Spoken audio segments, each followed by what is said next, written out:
السلام عليكم ورحمة الله وبركاته.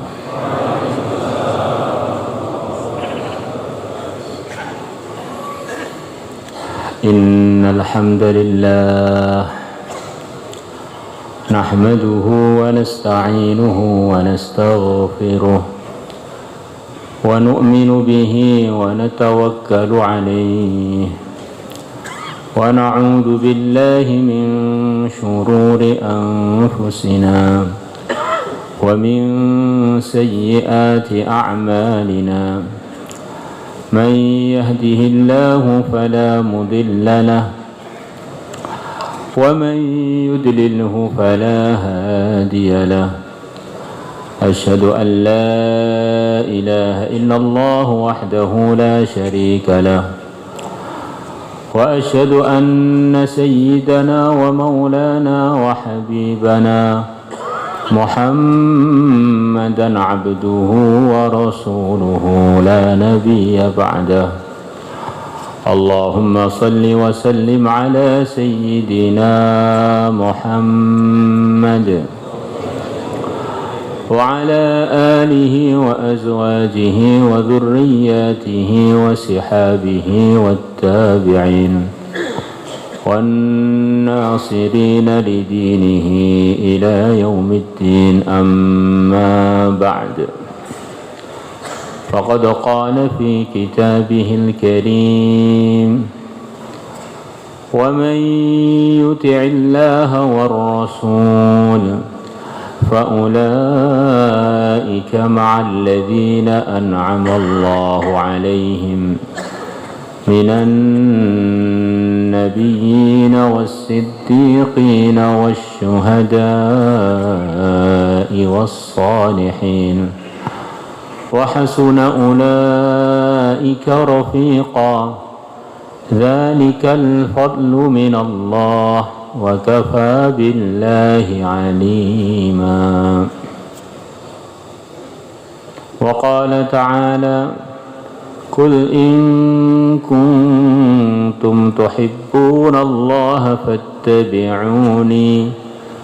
فاتبعوني يحببكم الله ويغفر لكم ذنوبكم والله غفور رحيم.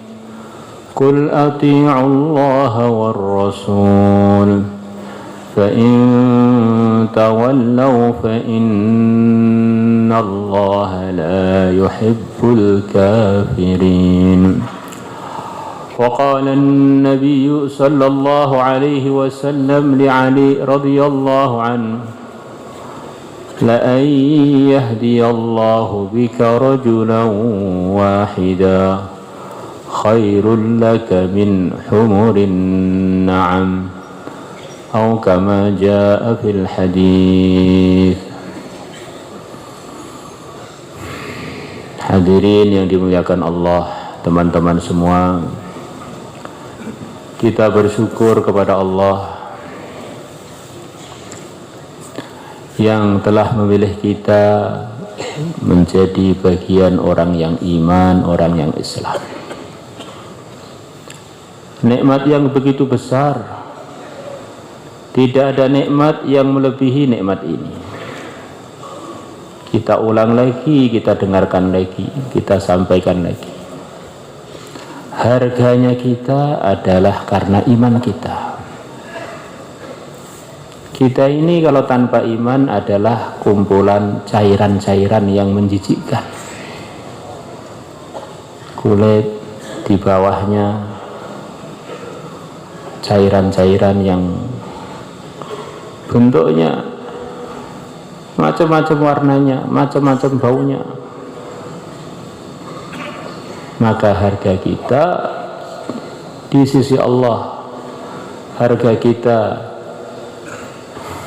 di sisi Rasulullah adalah karena iman yang telah Allah hadiahkan kepada kita, hadiah terbesar.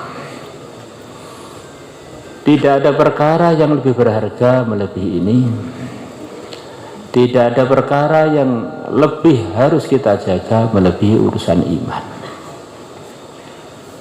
dan tidak ada perkara yang lebih menyusahkan syaitan, lebih menyusahkan iblis, melebihi kalau orang itu doa, ya Allah saya minta wafat husnul khatimah.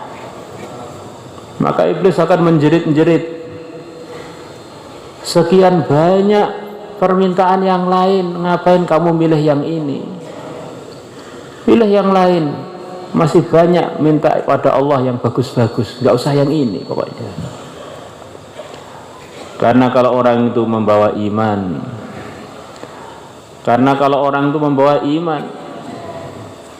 sampai wafatnya membawa iman, pasti dan pasti suatu saat dia akan menjadi bagian dari ahli surga, kekal abadi dalam ridhonya Allah, dalam kenikmatan yang tidak ada putusnya, kebahagiaan yang gak ada susahnya, kehidupan kekal tidak ada wafatnya lagi. Semoga termasuk kita semua. Hadirin yang muliakan Allah Subhanahu wa taala, dalam perjalanan Isra wal Mi'rajnya yang mulia Nabi besar Muhammad SAW, ada gambaran dalam perjalanan mempertahankan, memperjuangkan, menyampaikan iman Islam, mendakwahkannya, memperjuangkannya. Ada ujian-ujian yang seharusnya kita mewaspadainya, dengan harapan kalau kita waspada, akhirnya kemungkinan-kemungkinan untuk terjebak dalam macam-macam ujian, terpeleset, kemungkinannya menjadi mengecil. Bahkan harapannya kita selamat total, tidak ada kena masalah-masalah yang berkaitan dengan iman. Ketika Nabi kita berjalan, maka ada syaitan yang dia usaha untuk menggagalkan perjalanan yang mulia Nabi besar Muhammad SAW. Dia membawa obor, usaha membakar Sayyidul Anbiya. Syaitan tahu di dunia ini, di alam semesta ini, tidak ada hamba Allah yang lebih dekat kepada Allah, yang lebih terlindungi di sisi Allah, yang lebih kuat amalan istimai dan infiradinya melebihi Rasulullah SAW. Tapi setan gak putus asa untuk usaha mencelakai Sayyidul Anbiya.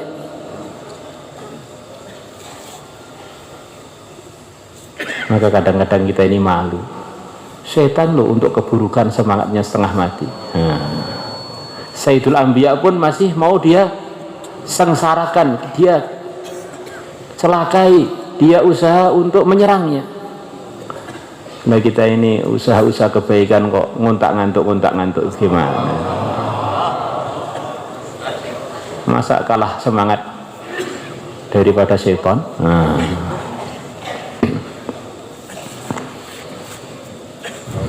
Maka malaikat Jibril alaihissalam mengajarkan kepada Nabi kita doa-doa penjagaan.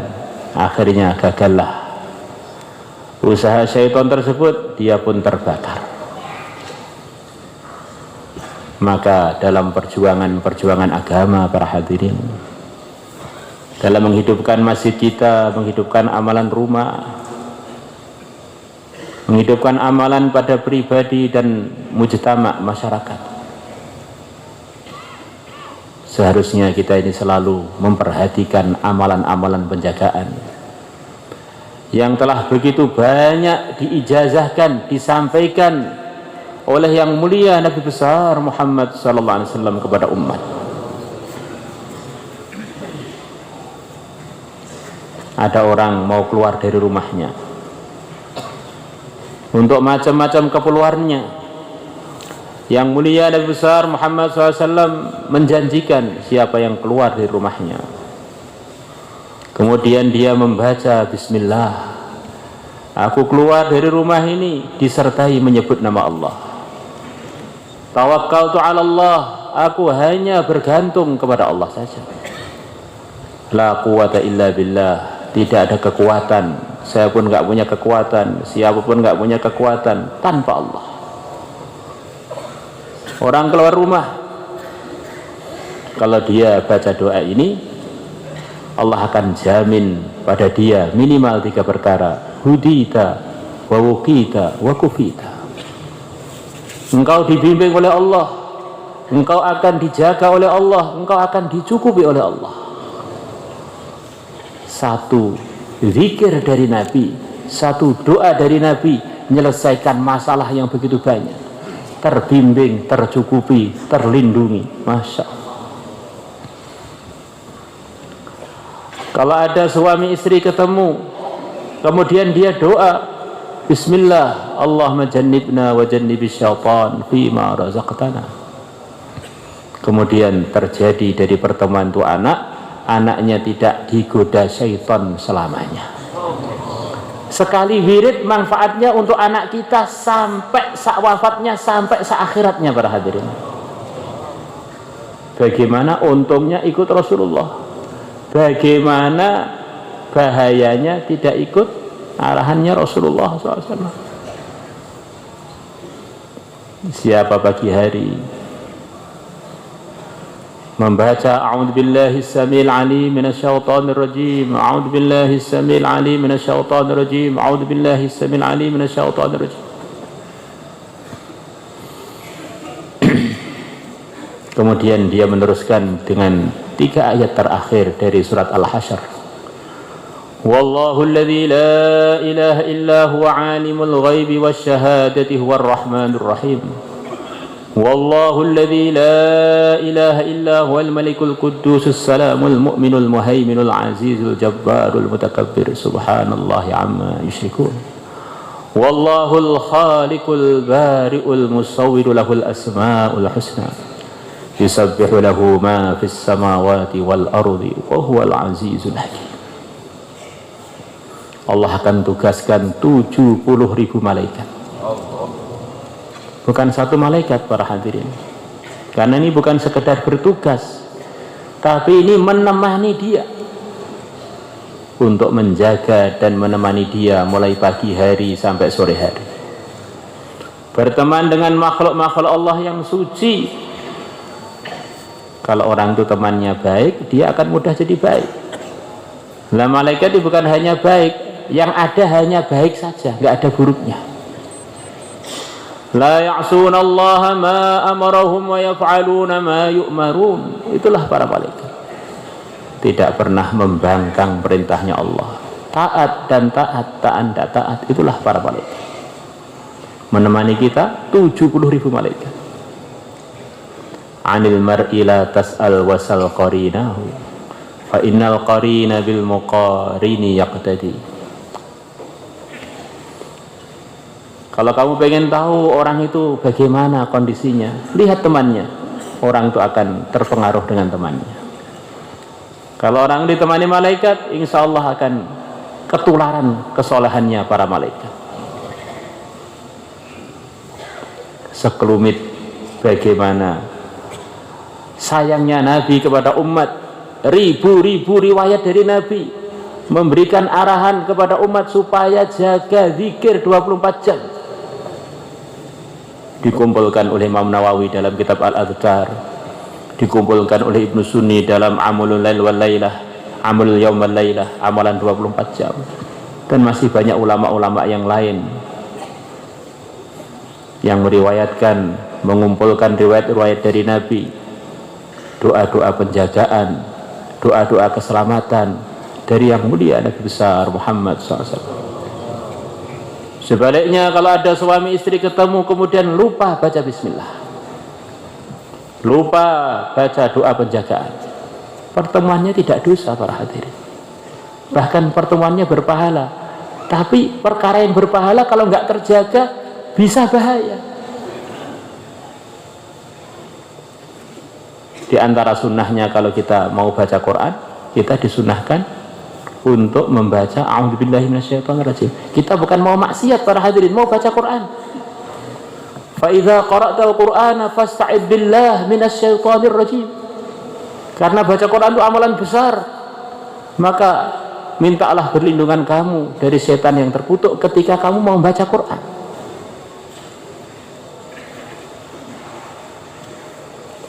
Setan itu menggoda orang supaya tidak beriman.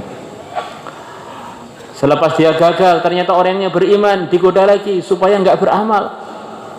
Selepas dia beramal, digoda lagi biar rusak amalannya dengan tidak ikhlas, dengan macam-macam cara. Maka Nabi kita mengatakan, kullu amrin dhi balin la yubda'u bi bismillah fahuwa aqta'. Setiap amalan yang baik, bukan amalan buruk para hadirin, yang tidak dimulai dengan bismillah putus dari barokah. Amalan baik tidak dimulai dengan bismillah putus. Kalau buruk sudah nggak dibahas para hadirin, memang sudah buruk.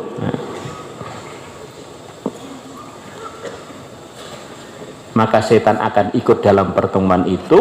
Kemudian kalau terjadi anak, anaknya mengandung nakalnya setan. Gimana ini? Anak saya sudah sekian banyak, lupa terus Pak. Ada sebagian ulama ditanya begitu itu. Allah itu maha pemurah. Sholat fardu yang begitu penting bisa diqadha. Puasa yang begitu penting bisa diqadha. Maka harapannya bismillah yang kita lupa waktu kita ketemu istri, harapannya bisa diqadha juga. Ada orang bismillah ketika makan lupa bismillahnya, oleh Nabi diajari supaya ngodok bismillah awalahu wa akhirahu. Maka kita banyak baca bismillah dengan niat ngodok bismillah yang kita lupa waktu kita buat anak dulu. Akhirnya begitu pulang dari musyawarah ini ke rumah kaget, loh anak-anak saya kok pada nurut sekarang. Unsur-unsur demitnya pada hilang karena pelakunya sudah membaca bismillah. La ilaha illallah. Kemudian Nabi kita berjalan lagi. Beliau ditemukan dengan dunia hakikatnya, bentuknya dunia. Wanita tua, renta, ompong lagi, hitam, nggak menarik sama sekali. Tetapi dia membawa perhiasan-perhiasan yang begitu menggiurkan. Itulah diantara ujian umat dalam mengamalkan agama, memperjuangkannya. Ada godaan-godaan berupa tawaran-tawaran dunia yang sebagian diridhoi Allah, sebagian dimurkai Allah. Maka kalau ada tawaran-tawaran kerja dunia, bisnis dunia, perdagangan-perdagangan, kita timbang, ini ujian. Berapa banyak gara-gara dunia orang meninggalkan yang diridhoi Allah, terjerumus dalam perkara-perkara yang menyebabkan dia rugi akhirat dan rugi dunia. Di dunia belum tentu kaya, tapi yang jelas dapat murka Tuhannya karena ngawur dalam mencari dunia. Dunia ini termasuk ujian yang tiap hari kita dihadapkan pada ujian dunia ini. Normalnya orang hidup di dunia, dia ada usaha-usaha dunia, dan usaha dunia terbagi menjadi dua bagian, diridhoi Allah dan tidak diridhoi Allah. Itulah diantara yang difahami oleh sebagian ulama mengenai sabda Nabi, orang beriman makan dengan satu pencernaan atau dengan satu usus, satu pencernaan, anggap saja begitu. Jadi orang yang tidak beriman makan dengan 7 pencernaan. Kata para ulama, di antara maksudnya hadis ini, orang beriman itu di dunia ada tawaran-tawaran dunia, anggap saja tawarannya jumlahnya 7, yang halal hanya 1 saja, yang 6 itu adalah yang tidak diridhoi Allah. Maka demi ridhonya Allah, dia hanya memilih yang halal dan meninggalkan yang 6 yang semuanya tidak diridhoi oleh Allah. Akhirnya dia dapat jatah dunianya sebagaimana telah dituliskan untuk dia, disertai dia dapat ridhonya Allah. Kalau orang hidupnya ngawur, semuanya diambil urusan-urusan dunia. Yang dimurkai Allah, yang tidak dimurkai, diambil semua. Dia dapat murkanya Allah, tapi dia juga hanya akan mendapatkan jatah dia dari dunia, tidak lebih dan tidak kurang. Rugi saja. Semuanya dia rakus, ternyata yang dia dapatkan hanya jatah dia saja. Insyaallah kita kita evaluasi lagi. Kita evaluasi lagi urusan-urusan keduniaan kita. Kita bersihkan.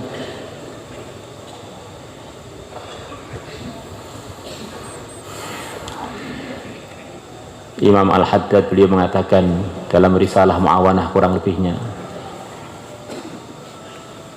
kamu tidak akan bisa takwa sebelum hati kamu baik.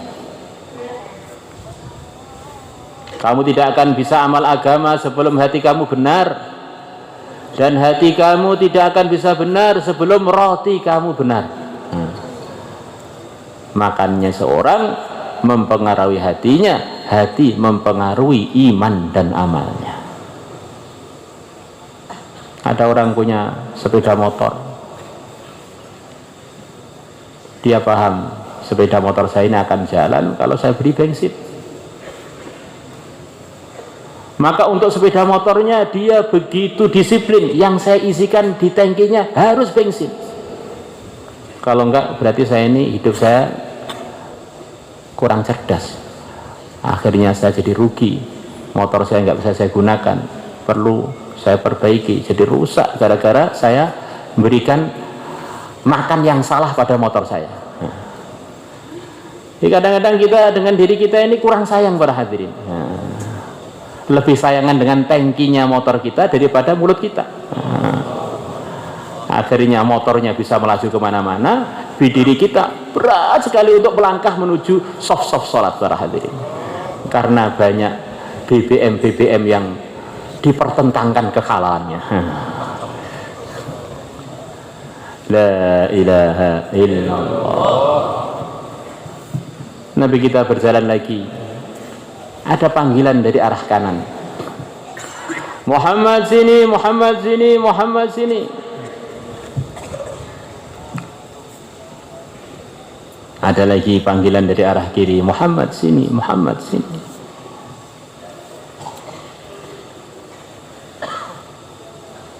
Malaikat Jibril menerangkan kepada yang mulia Nabi besar Muhammad sallallahu alaihi wasallam bahwa panggilan kanan tadi adalah panggilan Yahudi, panggilan kiri tadi adalah panggilan Nasrani.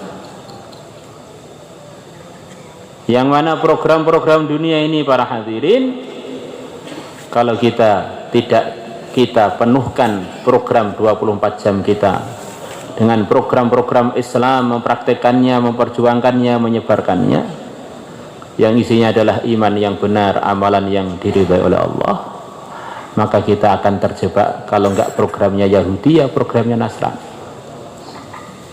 Tempat-tempat hiburan, tempat-tempat penyelewengan, tempat-tempat keonaran,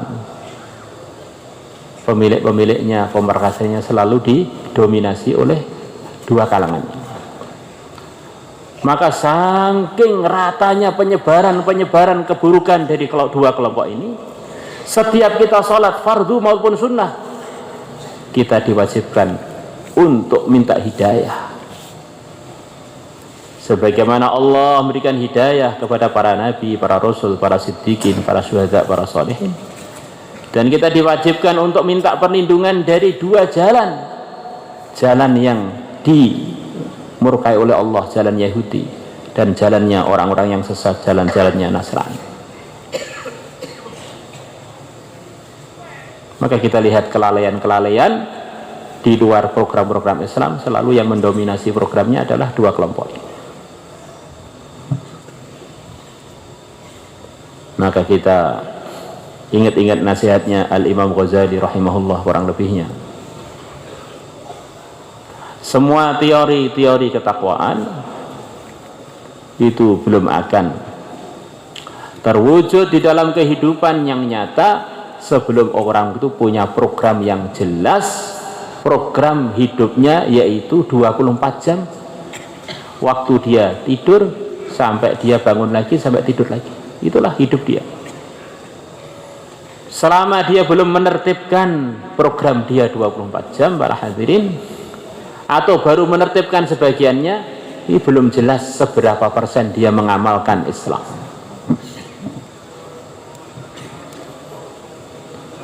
Maka kita lihat teman-teman dari macam-macam latar belakang dimasukkan ke satu kurikulum 24 jam yang diridhoi Allah. Khurut 3 hari, dari pagi dia ikut program, siangnya ikut program, ikut keliling-keliling dari rumah ke rumah, ikut lagi ta'lim, ikut lagi mudzakarah Quran, ikut lagi mudzakarah cerita-ceritanya orang terbaik selepas para anbiya, sifat-sifat para sahabat. Maka dalam 3 hari ini berubah total, karena tidak ada kesempatan untuk program-program yang buruk masuk. Langsung mulai pagi sampai pagi lagi jadi munawwar, dipenuhi dengan nur-nur amal hidayah. Begitu pulang kok diteruskan, ya jadi soleh terus. Kemudian kok berhenti, pabriknya nur jadi berhenti juga, para hadirin. Maka kita ingin diri kita, keluarga kita dan umat ini bertahap-tahap menata hidupnya 24 jam. Harapannya biar 24 jam itu jelas selamat dari godaan syaitan, dari tipuan-tipuan dunia, dari ajaan-ajaan Yahudi, ajaan-ajaan Nasrani. Insyaallah semuanya niat, para hadirin. Hadirin yang dimuliakan Allah Subhanahu wa taala, kita bersyukur kepada Allah yang telah menjadikan kita cucunya orang yang suci, cucunya seorang nabi, cucunya yang mulia Nabi Adam alaihi salatu wassalam, yang mana kakek kita ini adalah benar-benar mulia, sangat mulia. Para malaikat pun disuruh sujud kepada beliaunya. Iblis nggak mau sujud, kualat sampai sekarang nggak berhenti-berhenti. Iblis, jadi iblis itu gara-gara nggak sopan dengan kakek kita. Masya Allah. Maka kalau orang kok ikut iblis itu ya salah. Iblis itu kan kualat dengan kakek kita, kok kita ikut dia itu gimana? Dia ini kan sebetulnya bawahan kita, kok malah kita ikuti gimana? Mengalir di jasad kita ini, para hadirin, potensi untuk jadi orang yang soleh, bahkan sangat soleh. Ada di kampung kita anaknya seorang ustadz, kalau dia agak nakal sedikit kita bilangin, nggak pantas, kamu tuh anaknya ustadz loh, bapak kamu guru TPA, nakal, nggak pantas.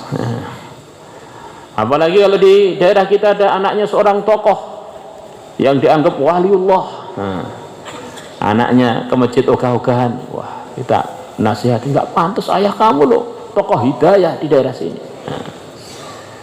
Apalagi kalau orang tadi adalah anaknya salah satu dari wali songo, bapak kamu tuh sunan, kamu kok malah keluyuran. Keluarganya atau salah satu dari putranya a'immah madzhabul arba'ah kok ogah-ogahan amal agama, akan dimarahi orang seluruh dunia loh. Jadi ahlu sunnah wal jamaah gara-gara ikut bapak kamu sendiri kok gitu, itu gimana?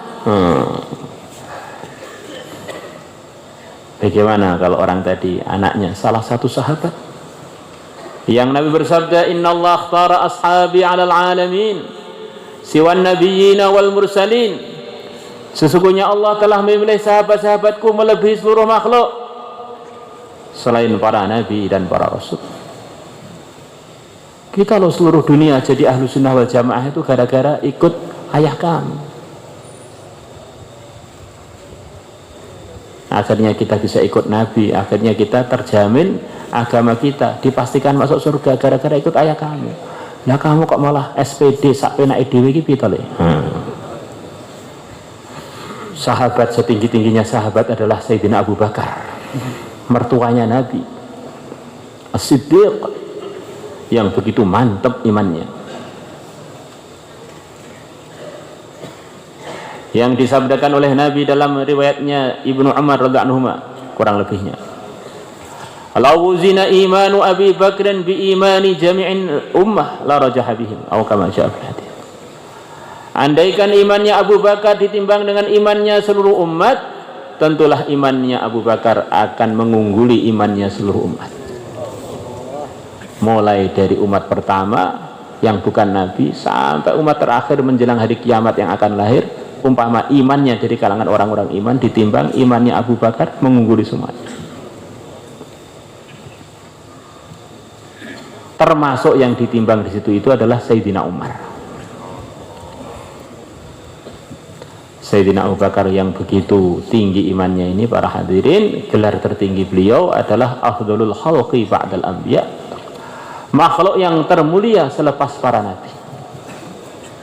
Lah kita ini cucu-cucunya Nabi Adam kok enggak rajin amal agama, ini mestinya malu semalu-malunya, para hadirin. Nah, sudah enggak berani berkaca lagi kalau tidak amal agama itu. Untuk apa saya berkaca? Saya ini cucunya Nabi Adam kok tidak amal agama, wes dan malunya pol-polan malu saya. Nah, saking malunya bercermin tidak berani. Nah, seharusnya begitu itu.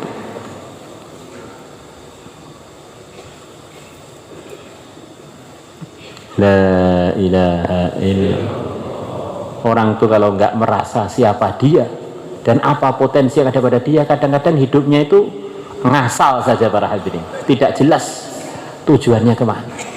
Kita ini orang penting, cucunya seorang nabi. Sekarang seluruh dunia kalangan orang iman yang ada takdirnya berangkat ke negeri Hijaz, berangkat untuk menunaikan ibadah haji, sekaligus semuanya adalah dalam rangka pulang kampung, para hadirin.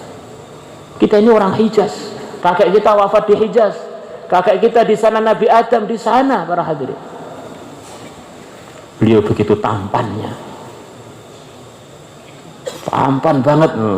Nabi itu tampan semuanya dan suaranya merdu semuanya, itu para nabi. Nabinya loh, bukan cucunya loh ya. Kalau cucunya itu sudah terkontaminasi dengan udara-udara dunia, udara-udara Nusantara, dengan pecel dan bayam dan sebagainya. Akhirnya peyok-peyok. Ya aslinya kita ini jangan orang hebat bener, kakeknya tuh Nabi. Maka diantara tandanya orang tuh sehat, para hadirin, adalah kalau dia ini rindu, pengen pulang kampung. Orang kok nggak pengen pulang kampung belas itu biasanya memang kurang sehat, para hadirin. Karena kita ini diciptakan oleh Allah secara asbab dari makanan-makanan yang di kampung kita, dari sari-sari tumbuhan yang di daerah kita itu, kok nggak pengen belas pergi ke daerahnya. Ini sepertinya ini kurang nyembung kesehatannya ini. Maka orang itu kalau imannya waras, para hadirin, sehat benar, paham bahwa saya ini orang Hijaz ini, saya ini memang cucunya Nabi Adam yang di sana, maka sudah sesuailah kalau Allah mewajibkan kepada seluruh orang beriman untuk berhaji ke sana, ibadah ke sana sekaligus pulang kampung jenguk kakek kita yang pertama. La ilaha illallah. Begitu kakek kita lihat di sana, ternyata semua orang di dunia ini mengadakan ibadah haji, acara pokoknya diantaranya di masjidnya kakek kita, di Ka'bah. Tawafnya di sana, sholatnya menghadap ke masjidnya kakek kita. Jadi kita ini asli turunannya yang punya masjid pertama kali. Dan seluruh masjid di dunia termasuk masjid ini, para hadirin, ini semuanya menghadap ke masjidnya kakek kita. Kok ada masjid nggak menghadap ke Ka'bah, ini masjid sesat. Masya Allah. Dan masjid kakek kita itu luar biasa. Semua hidayah yang akan dibagi seluruh dunia ini pertama kali turunnya adalah di masjidnya kakek kita. Wah, kita ini benar orang hebat semuanya. Ini kumpulannya orang hebat, berarti. Yang melek, yang ngantuk semuanya hebat. Masya Allah. cucunya Nabi Adam. La ilaha illallah. Orang-orang hebat. Kullukum min Adam, kalian semua adalah dari Adam. Ini kita ini resmi nasabnya sampai Nabi Adam. Kalau sampai yang lain bisa resmi, bisa nggak resmi. Tapi kalau Nabi Adam yang meresmikan langsung Quran, ya Bani Adam, hai anak cucunya Adam. Yang resmikan hadis, kullukum min Adam. Masya Allah. Saya ini nasab saya kemana? Jelas Nabi Adam. Kok tahu ya? Dalam Quran dan hadis. Masa gak percaya Quran hadis? Mau percaya dengan Darwin? Kita dianggap cucunya kera. Mungkin untuk Darwin pantas lah. Insya Allah.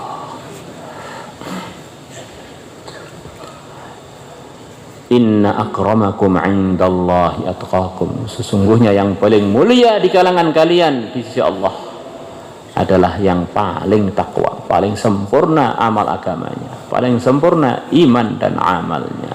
Semoga termasuk kita.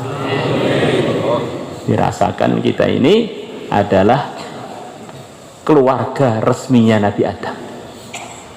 Biar semangat para hadirin. Kita ini adalah keluarga resmi pemakmur masjid yang pertama. Ini para hadirin, Ka'bah ini diceritakan oleh para ulama, tidak ada nabi pun mulai Nabi Adam sampai Sayyidul Anbiya kecuali pernah datang ke Masjidil Haram.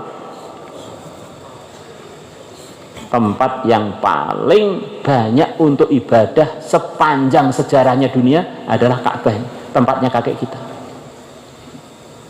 Maka kalau orang tawaf di Ka'bah, sa'i di antara Safa Marwah, kata para ulama, semoga itu telapak-telapak kakinya orang yang tawaf, orang yang sa'i, wabil khusus yang tawaf, ini menyentuh tempat-tempat yang dulu pernah disentuh oleh para anbiya, oleh para rusul, yang telah disentuh oleh yang mulia Nabi besar Muhammad sallallahu alaihi wasallam.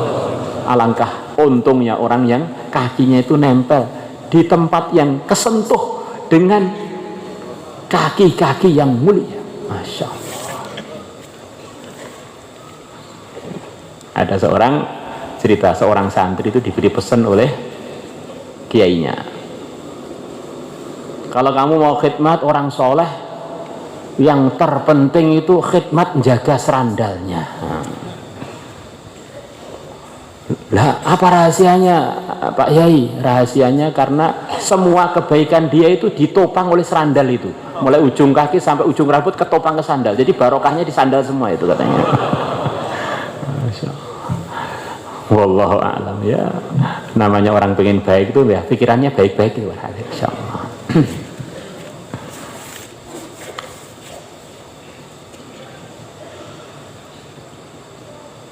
Maka orang-orang beriman wabil khusus umat Muhammad gelarnya adalah ahlul qiblah. Namanya kata-kata ahlun itu para hadirin diantara artinya orang itu banyak acaranya berkaitan dengan yang disebutkan selepas ahli itu. Ahli silat, wah kehidupannya itu banyak didominasi oleh acara-acara persilatan. Ahli makan, ini memang acara hariannya itu banyak banget berkaitan dengan makan. Ketemu di masjid pas khidmat, ketemu di jalan sambil minum, ketemu ngobrol-ngobrol juga nyamil juga, mau tidur juga terus, ini masalah ahli makan. Nah ahlu ta'ami wasyarabi, ahli makan minum.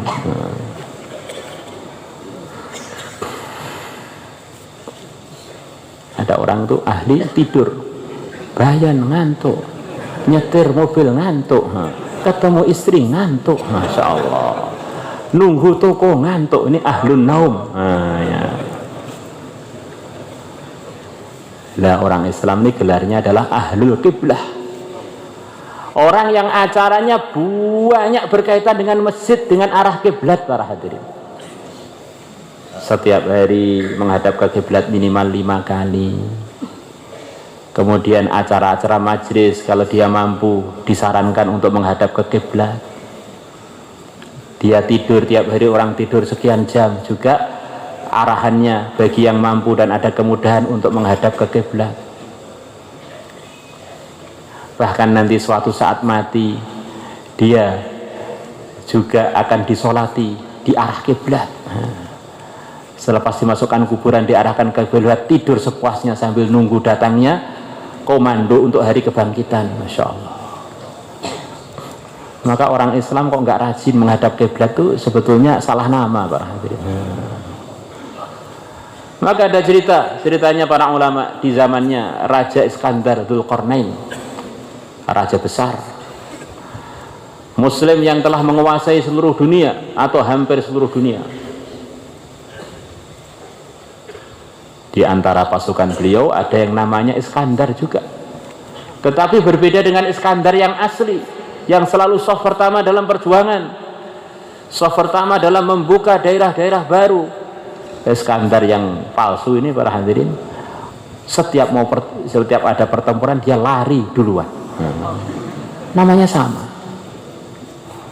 Maka oleh Iskandar dipanggil, kamu itu loh namanya sama dengan saya, tapi kok sikapnya bertolak belakang dengan saya. Sekarang kamu tak beri dua pilihan, kamu rubah sikap kamu, maju terus dalam perjuangan, atau kamu rubah nama kamu biar nggak malu-maluin, namanya ngembar-ngembari terus malah sikapnya malu-maluin. Maka kita sebagai muslimnya ahlul qiblah, kita sesuaikan nama kita dengan kehidupan kita. Insyaallah semuanya niat terakhir.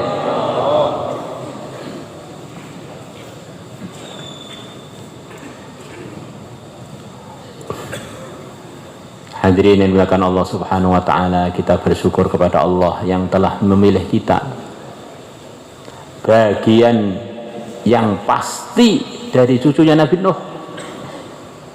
Kita ini bagian yang pasti dari cucunya Nabi Nuh.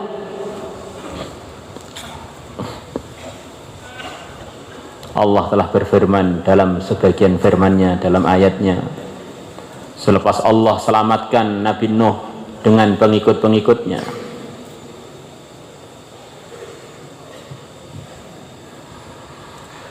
katanya orang, namanya katanya itu nggak selalu harus benar, tapi nyemangati orang Indonesia, wabil khusus orang Jawa Timur.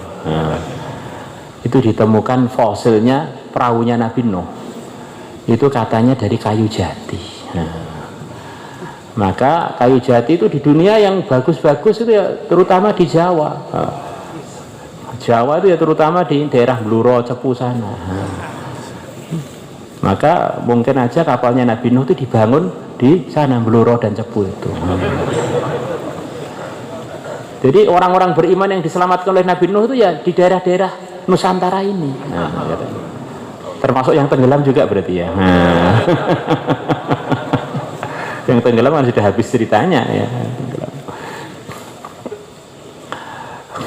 Maka selepas Nabi Nuh dengan yang telah ditolong Allah dari kalangan yang beriman 80-an orang, mereka buat amal selepas diselamatkan oleh Allah. Yang tidak beriman semuanya ditenggelamkan. Maka Allah berkehendak memuliakan manusia selepas Nabi Nuh semuanya. Semua yang ikut Nabi Nuh tidak ada yang punya keturunan. Yang punya keturunan meneruskan nasabnya seluruh dunia adalah Nabi Nuh. Wa ja'alna dzurriyyatahu humul baqin. Dan aku Allah telah menjadikan anak cucunya Nabi Nuh yang tersisa di dunia ini. Di mengalir di tubuh kita ini adalah darah yang kedua, darah suci, darahnya Nabi Nuh, darahnya Nabi Adam, pemilik masjid pertama. Maka kita seharusnya jadi ahli masjid dan ngajak anak cucunya Nabi Adam untuk sesering mungkin ke masjid. Kemudian kita ini juga mengandungi darahnya Nabi Nuh, yang diantara ceritanya Nabi Nuh yang resmi dalam Al-Quran diulang beberapa kali oleh Allah adalah beliau selama 950 tahun berdakwah siang malam, pantang mundur, pantang menyerah. laqad arsal nuhan ila qaumhi falabitha fihim alfasanatin illa khamsina ama. 50 tahun diangkat jadi nabi, dakwahnya 950 tahun. Kurang lebih begitu.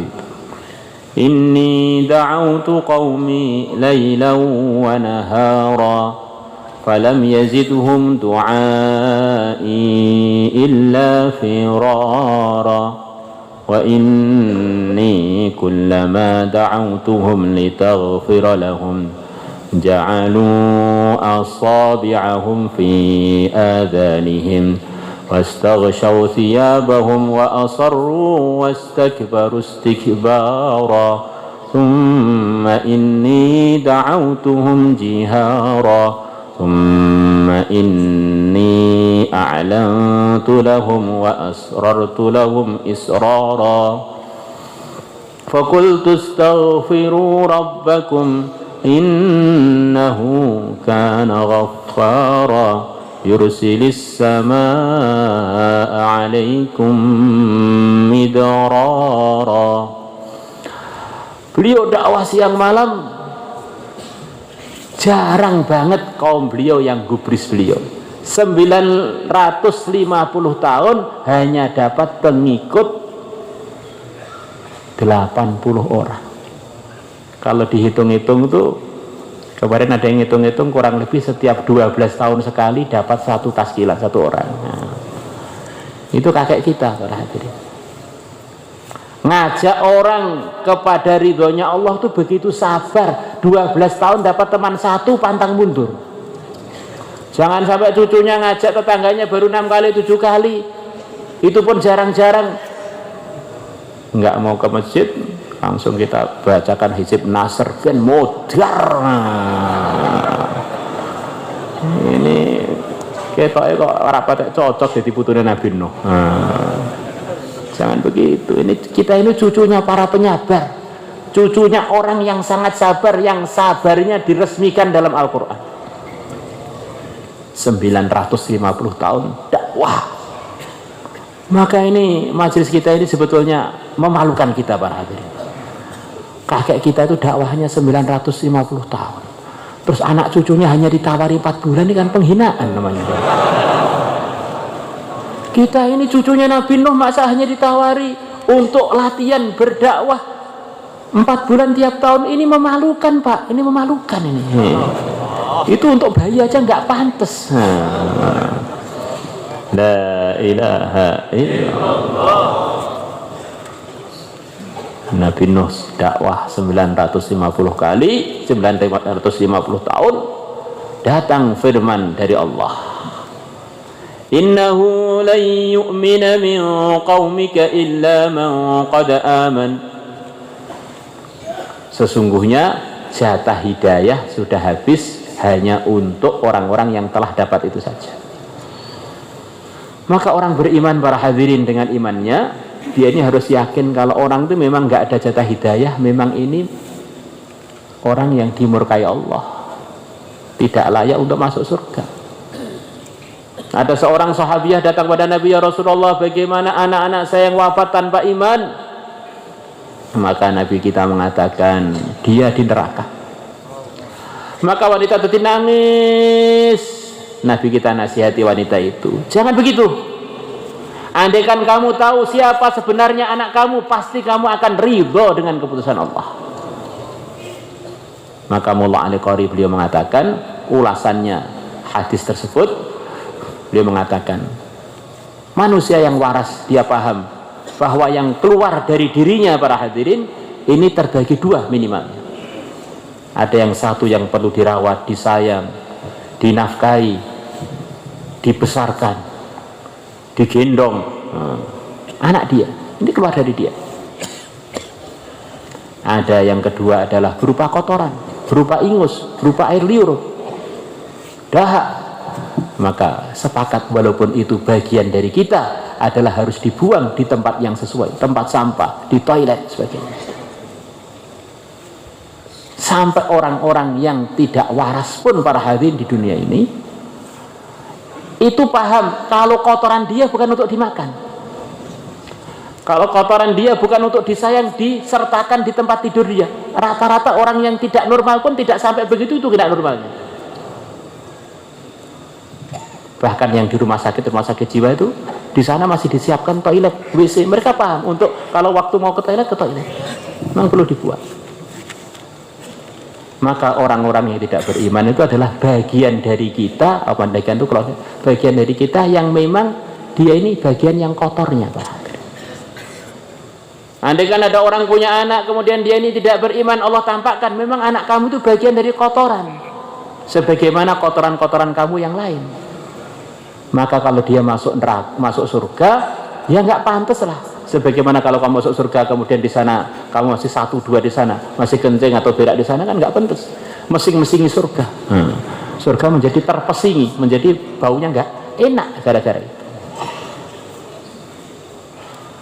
Maka begitu Nabi Nuh diberitahu oleh Allah begitu itu, oh berarti ini memang sudah jelas ini memang kotoran. Maka beliau ngangkat tangan, doa,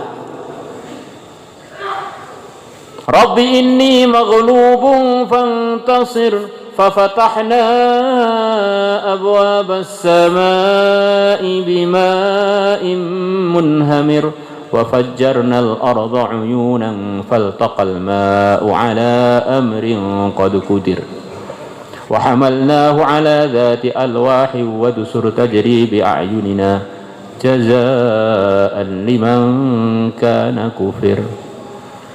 Angkat tangan, ya Allah, saya ini sudah kalah. Kaumku sudah gak gubris saya. Fantasir, maka tolonglah saya. Langit jebol, bumi ambrol, semua yang batil hancur, hak tegak. Allah selamatkan Nabi Nuh dengan kapalnya, yang tidak beriman semuanya tenggelam di dalam kekufurannya. Jadi kita ini cucunya Nabiullah Syekhul Mursalin, tetuanya para utusan Allah, yang sekali angkat tangan, tapi angkat tangan ini selepas berjuang, selepas berdakwah 950 tahun para hadirin. Terus sudah dapat wahyu bahwa memang yang ada, yang masih tersisa kotoran semua. Kita kan Nabi jelas bukan, wali diragukan, Islah baru mulai sekarang. Saya sudah dapat kok ilham ini semuanya nggak beriman tak doakan hancur. Aduh, jangan gitu dong. La ilaha illallah. Kita ini cucunya seorang nabi yang pernah terjadi dunia ini tenggelam dengan sekali angkat tangan oleh kakek kita. Maka anak cucunya ini semestinya ada masalah doa, waktu suka doa, suka duka doa, di samping kesabarannya di dalam memperjuangkan agama. Insyaallah kita semuanya niat para hadirin. Hadirin yang dimuliakan Allah Subhanahu wa taala, kita bersyukur kepada Allah yang telah memerintahkan kita supaya kita ini merasa secara ruhani bagian dari keluarganya Nabi Ibrahim. Ini agama Islam, ini agama kakek kalian sendiri, Ibrahim, millata abikum Ibrahim. Dirasakan kita ini bagian secara ruhani, bagian dari keluarganya Nabi Ibrahim, yang mana seluruh keluarga, ayahnya, putranya, istrinya, semuanya bertekus rumus, semuanya habis-habisan di dalam mengamalkan, memperjuangkan dan melindungi agama. Wah, saya ini sudah diresmikan menjadi bagian keluarganya Nabi Ibrahim, maka saya, istri saya, anak-anak saya mau tak ajak bareng-bareng amal agama, memperjuangkan agama sebagaimana keluarga Ibrahim. Insyaallah semuanya niat para hadirin.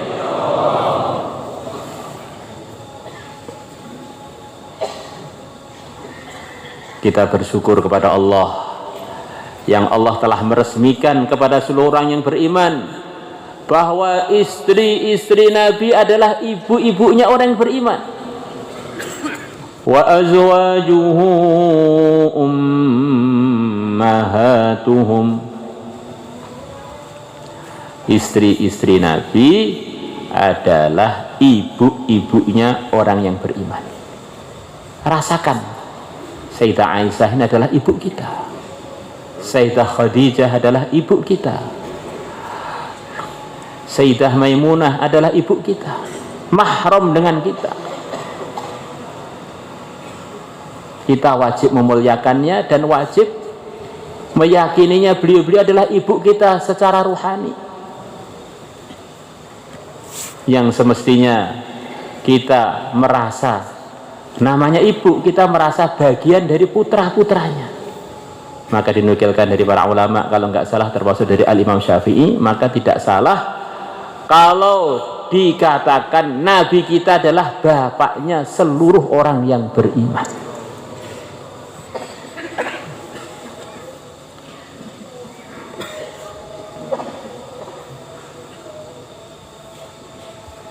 Maka sebagian mengatakan suatu hari Nabi memegang badannya Salman Al-Farisi sambil mengatakan Salmanu minna. Salman itu dari saya, dari bagian dari keluarga saya, Ahlul Bait ini termasuk keluarga saya. Maka kalau orang itu baca sholawat wa ala alihi, diantaranya yang dimaksud adalah seluruh orang yang beriman masuk. Tentu saja yang punya nasab berkaitan dengan yang mulia Nabi besar Muhammad SAW tentu punya keistimewaan khusus. Tapi secara umum para hadirin, kita ini suruh merasa bagian dari keluarganya Sayyidul Anbiya. Ini keluarganya Nabi Adam nakal aja nggak pantas, tambah lagi keluarganya Nabi Nuh nggak pantas, tambah lagi keluarga Nabi Ibrahim, apalagi keluarganya Sayyidul Anbiya. Ini keluarganya Sayyidul Anbiya kok pelongo wis ning masjid, ditukul masjid ndang mangkat iki to le. Suruh berangkat berjuang, mundur akhirnya kecemplung sumur. Maka hadirin yang dimuliakan Allah Subhanahu wa taala, keistimewaan yang telah diberikan Allah kepada umat Islam, wabil khusus umat Muhammad, ini keistimewaan yang perlu disyukuri, dirasakan, diyakini. Ini perkara yang sangat-sangat menguntungkan. Karena syaitan usaha dan bersumpah di hadapan Allah. Ya, kurang ajar banget ya, setan bersumpah di hadapan Allah.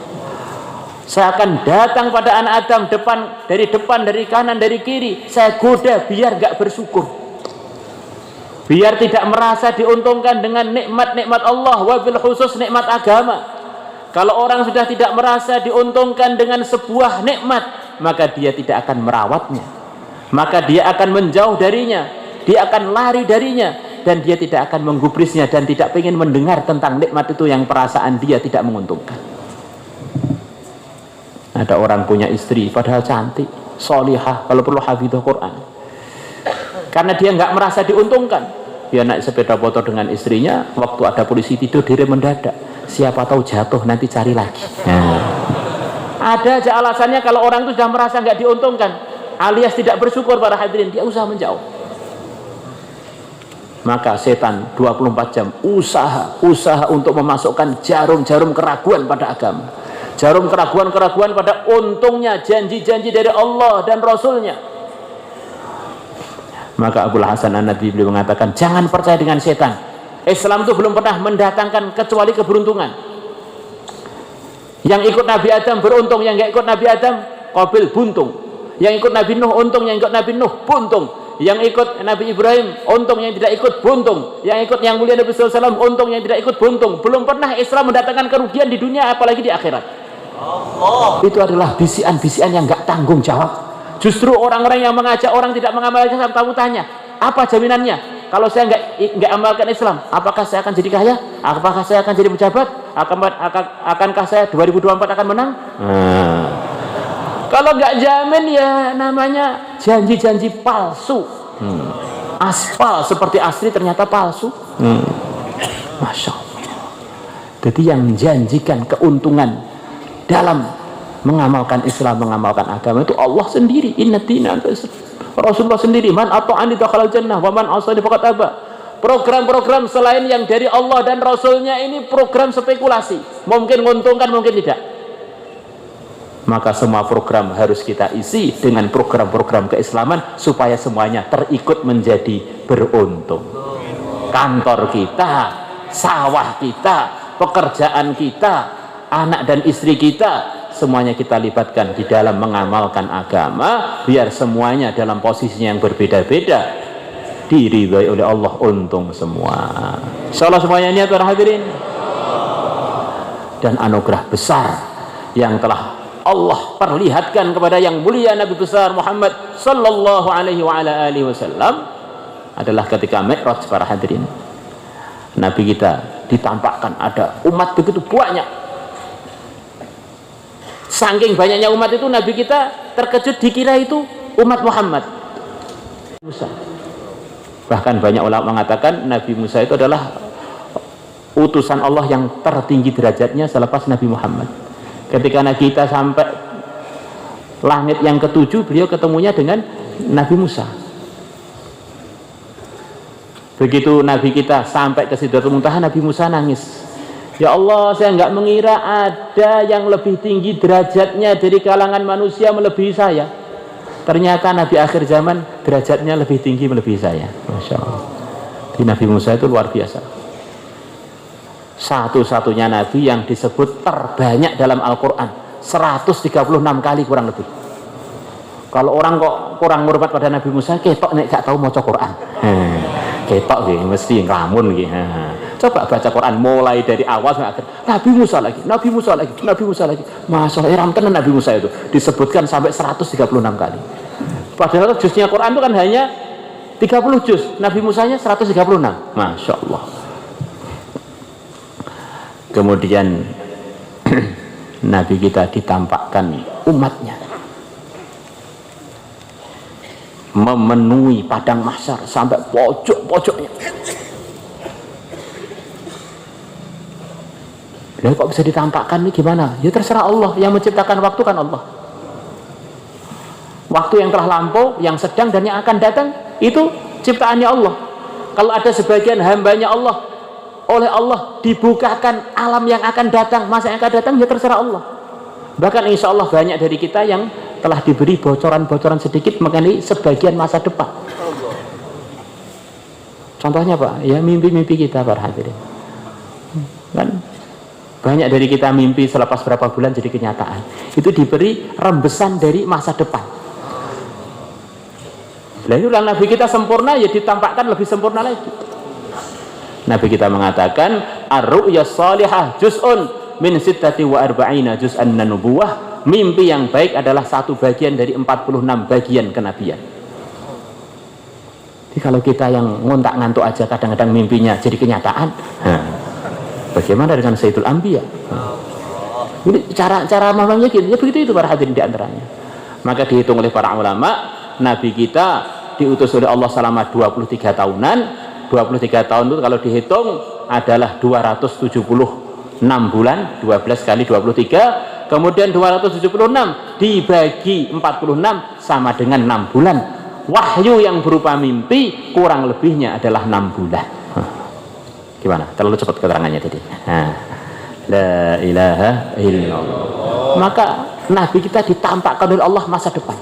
Nabi kita sudah masuk surga, memang oleh Allah ditampakkan, dimasukkan surga yang belum sampai kita semuanya ke sana, ditampakkan masa depan.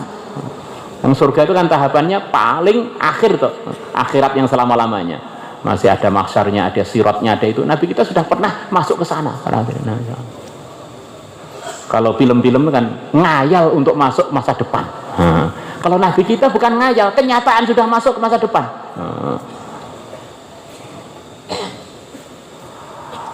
Umatnya begitu banyak, minimalnya 2/3 penduduk surga adalah dari umat Muhammad. Semoga termasuk kita. Maknanya para hadirin, program-program Islam, program-program perjuangan, ta'lim wa ta'allum, zikir, ibadah tidak akan bisa dihentikan oleh siapapun. Ini sudah program jadi dari langit. Semua bisian-bisian yang mengatakan ini sudah zaman akhir, zaman edan, kalau saya nggak ikut edan nggak bagian, ya edarlah kamu kalau mau edar. Ini program-program yang menjadikan kita pesimis, ini perlu dibuang habis dari otak kita dan dari kuping kita. Ini sudah program langit, agama ini sudah diputuskan tidak akan bisa berhenti. Pengurusnya bisa beda-beda, tetapi agama terus sampai menjelang hari kiamat. Sampai akan datang angin wangi mencabut seluruh orang yang beriman, baru terjadi hari kiamat. Yang ngurus agama saf pertama, tertinggi, termulia, tersuci, para anbiya. Terakhir kepengurusannya diakhiri oleh Sayyidul Anbiya, Nabi kita baginda Muhammad sallallahu alaihi wasallam. Apakah agama berhenti? Tidak. Diteruskan oleh Khulafaur Rasyidun 30 tahun. Manusia-manusia terbaik selepas yang mulia Nabi besar Muhammad sallallahu alaihi wasallam. Selepas para anbiya, 2 mertua Nabi dan 2 menantu Nabi. Selepas beliau wafat, orang terbaik ini apakah berhenti? Tidak. Diteruskan Bani Umayyah selepas 150-an tahun. Ini kepengurusan yang umum, belum yang pribadi-pribadi di kalangan rakyat. Bani Umayyah hilang dinastinya 150-an tahun, apakah berhenti? Tidak. Diteruskan oleh Bani Abbasiyah 505 tahun. Apa lepas Bani Abbasiyah hilang, apakah berhenti? Tidak. Diteruskan Daulah Utsmaniyah. Selepas Daulah Utsmaniyah berhenti 1924 kurang lebih, apakah berhenti? Tidak. Di mana-mana Islam diamalkan walaupun pengurusnya berbeda-beda. Tidak akan bisa dihentikan oleh siapapun. Janganlah jadi orang yang ikut bisian-bisian yang gak bertanggung jawab. Kalau Sayyidul Anbiya wafat, agama terus, masa kita nggak berangkat ke masjid, masjid nggak terus? Kita nggak kerja agama, agama nggak terus, ya yang nggak terus ya kita, yang rugi kita. Ini sudah keputusan dari langit. Kadang-kadang kita ini kegeeran para hadirin, terlalu kegedean rumongso. Kalau nggak ada saya, makalah saya mati. Coba kamu mati, nanti kan nggak apa-apa. Kalau nggak ada saya ini, anak-anak ini nggak ada yang ngatur. Coba kamu mati, nanti ternyata ada yang ngatur. Wong Sayyidul Anbiya wafat loh, dunia dia yang ngatur para hadirin, agama dia yang ngatur. Kita ini siapa? Allah. Kita ini ya hamba Allah yang ngantuan. Maka untuk itu semua kita usaha untuk merasa yang butuh, yang perlu kepada agama, perjuangan agama itu saya, bukan agamanya. Agama sudah dijamin terus. Kalau saya ini mau nempel kepada yang terjamin, biar ikut-ikutan ketularan terjamin. Saya akan ikut orang-orang yang terpilih, para nabi, para rasul, Sayyidul Anbiya, para sahabat, para ulama, para masyayikh, biar saya ketularan terpilih seperti beliau-beliaunya. Maka kalau pandangan kita begitu, itu nggak ada istilah putus asa, pantang mundur, rawe-rawe antas, malang-palang putung. La ilaha illallah. Maka untuk itu semua, siapa yang siap untuk meluangkan waktu 1 tahun, monggo, masya Allah. Hanya 1 tahun mawon. Sarapan 360 kali, masya Allah. Silakan, masya Allah.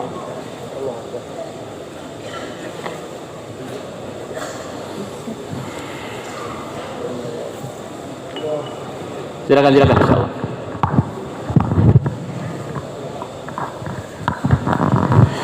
Hadis mulia, insyaallah kita lihat khas dakwah Rasulullah ini adalah mengeluarkan jemaah sebanyak-banyaknya. Sekarang dimohon yang mulia di tengah dia dikosongkan dulu. Yang lain jangan bergerak dulu Pak. Sebentar insyaallah. Kasih jalan di tengah. Kasih jalan. Masya Allah. Coba ke belakang terus. Kasih jalan dulu, masya Allah. Yang lain sabar sebentar insyaallah. Jangan ada yang berdiri Pak, masya Allah. Masya Allah, jazakallah mulia. Dimohon hadirin, insyaallah hadirin, ulama setahun. Silakan berdiri, masya Allah. Silakan Pak. Berdiri Bismillah, masya Allah. dulu, Pak. Berdiri di tempat saja Pak. Berdiri di tempat dulu, silakan. Mari silakan berdiri dulu hadirin. Silakan, bismillah, masya Allah. Yang kemarin sudah beri nama hadirin, sekarang boleh berdiri, masya Allah. Silakan Pak. Silakan, bismillah, masya Allah. Setahun pertama, setahun kedua berdiri Pak. Masya Allah, jazakallah, masya Allah. Yang diminta yang setahun Pak, masya Allah, berdiri Pak. Ya insyaallah berdiri dulu aja Pak. Silakan. Bismillah, masya Allah. Silakan Pak. Mari silakan, bismillah Pak. Menyenangkan hati Rasulullah dibangun bangkit, masya Allah. Silakan, bismillah, masya Allah. Mari silakan. Yang setahun salah, masya Allah. Silakan, bismillah, masya Allah. Mari Pak. Silakan, bismillah. Kemarin Alhamdulillah, Masya Allah, Alhamdulillah ada sekitar 100 orang nih. Sekarang mohon berdiri lagi Alhamdulillah. Silakan, Bismillah, Masya Allah. Silakan. Yang kemarin daftar berdiri lagi Pak. Silakan. Silakan berdiri dulu Alhamdulillah. Berdiri Pak. Silakan. Masya Allah. Silakan. Yang kemarin Bismillah. daftar berdiri sekarang berdiri lagi Pak. Silakan. Bismillah Pak. Masya Allah. Silakan. Masya Allah. Masya Kita Allah. kasih kesempatan para alim ulama kita. Jazakallah, Masya Allah. Silakan, Bismillah, Masya Allah. Mari Pak. Atau jemaah yang setahun sedang bergerak, sekarang silakan berdiri, Masya Allah. Masya Allah. Bismillah, Masya Allah. Mari Pak. Silakan, Bismillah, Masya Allah.